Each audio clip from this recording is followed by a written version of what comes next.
Yo mga idol, one shot gaming nga pala ulit. So dito may dalawang foreman tayong nakasabay dito at ipapakita natin sa ating mga kasama kung paano natin yan ubusin. So dito pagbaba ko pa lang, nakita ko na isa hindi gumagalaw.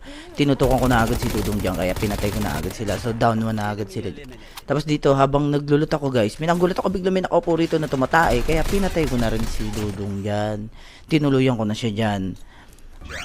Tapos dito guys, nag-glide ako dahil babakap sana ako sa kakampi ko. At nagulat ako, may naka-misdirection dito. Nakita ko naka-down, kaya tinuluyan ko na dahil sayang ang kill.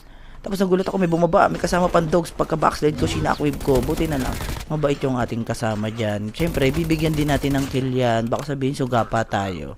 Tapos dito na down pa nga yung isa natin guys. Tapos may dalawa. Nakita ko na si Dudong dyan. Siyempre, Dudog tagin natin yan. Pero igaganti ko muna siya. Pagkababa ko, shinakwave ko na dyan si Utoy. Pinektusan ko na yan. Ginanti ko muna ang ating mahal na kakampi. Yung isa tatakas na sana dito mga idol. Pero hindi niya alam. Nasa likod niya lang pala ako. Makikita niya na pala yung langit. Aakit sana siya. Kaso natalisod siya. Hindi na natuloy. Tinuluyan ko na si Utoy dyan. Tapos dito, pagka-akit ko guys, nagulat ako, biglang may lumipad. Nagpiling si Superman si Idol dyan. Hindi niya alam, inaabangan ko lang pala siya. Tinuluyan ko na rin si Utoy dyan. Tapos dito guys, maglulot sana ako dito. Nagulat ako, may nagtayo ng Ravager, narinig ko. Kaya lumaban ng tutukan, pinatay ko na rin si Utoy dyan. Pinektusan ko na rin yan, para down 3 na agad sila dyan. Tinuluyan ko na yan. Tapos dito, nagulat ako may dogs. Pinakitaan ko na ng backslide dyan. Pinakitaan ko ulit ng backslide sabay AR. Kaso hindi tumama.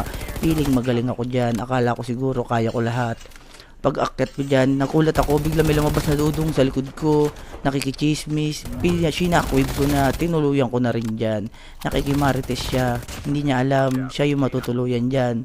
Tapos tamang hilihil lang muna ako dito. Kasi inaantay kong magdugtag yung kalaban. At sabi ko, ano bang ginagawa ng mga kalaban? May naka-hover.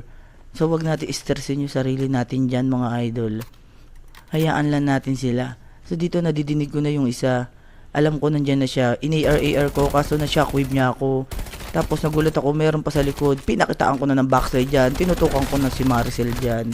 Dinown ko na yan. So ito na yung last guy guys. 'Di ba? Ganun lang. Wag tayong ma-stress. Enjoy lang. 'Di ba? Oh, enjoyin lang natin. Last game na. Kinakabahan na yan. Shinakwave ko na si Dudong dyan. Tinuluyan ko na. In-squad wipe na natin yan. Ganun lang kasimple guys. So kita-kits ulit tayo sa susunod na video. Bye-bye!